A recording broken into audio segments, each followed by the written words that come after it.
This is the site that I'm excited to start developing with permaculture principles. I'm calling it permaculture at least, but I'll be open to many trains of thought and new ideas here. I wanted to show you around quick, so you can see what we're starting out with. It's tucked away in rural Lincolnshire, not all that far from the coast. And with several abandoned buildings around the site, nature has been taking quite a hold. It's already teeming with wildlife.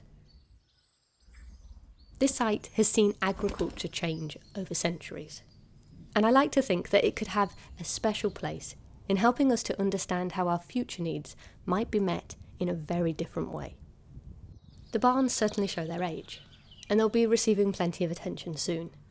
But for now, let's just focus on the outside. The buildings divide the plot up and provide a nice bit of starting structure. The main barn sits ahead of the gates, which creates a small entrance garden. It's already canopied by a large beech tree, along with a couple of firs and a rather elegant birch.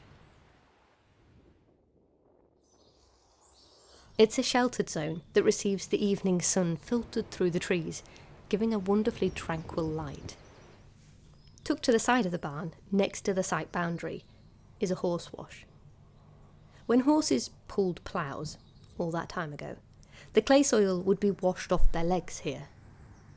It's now overgrown with brambles and nettles, and being surrounded by large trees, it's a wildlife nook here, filled with all manner of insects, amphibians, songbirds and wild ducks.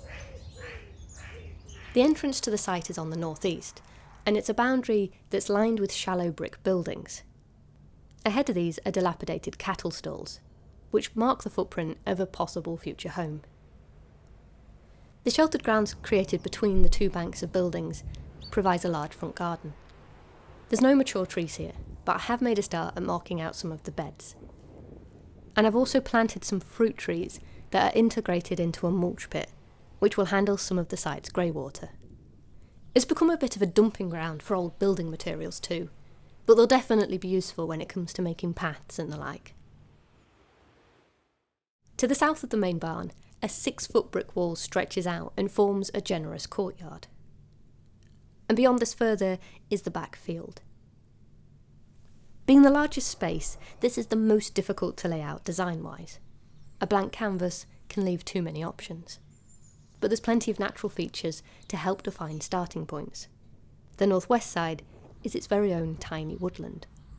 Clinging to a sprawling dry pond, 2 large horse chestnuts fill the space with character. Dotted around them, younger ash trees twist and bend in search of light.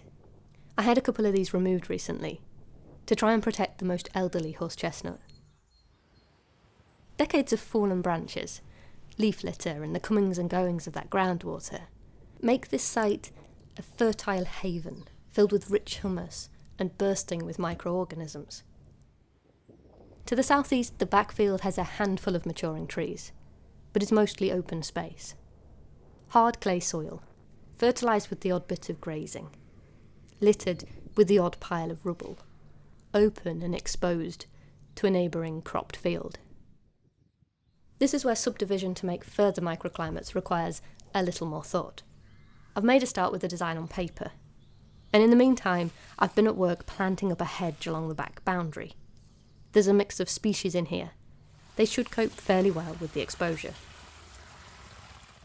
The plan is loose and keeps on forming, but the overall goal is to create varied microclimates across the site and introduce huge biodiversity with plants and wildlife. It'll start with lots of hard graft, but as the years roll on, a choice of a mainly perennial, no-dig approach to the planting should see the workload start to drop off as the bounty increases. The species planted will be chosen for food, but also materials for crafting, cleaning, painting, self-care, fragrance. I want to learn from the plants here and explore how nature can meet more of our needs for more balanced and less toxic lives.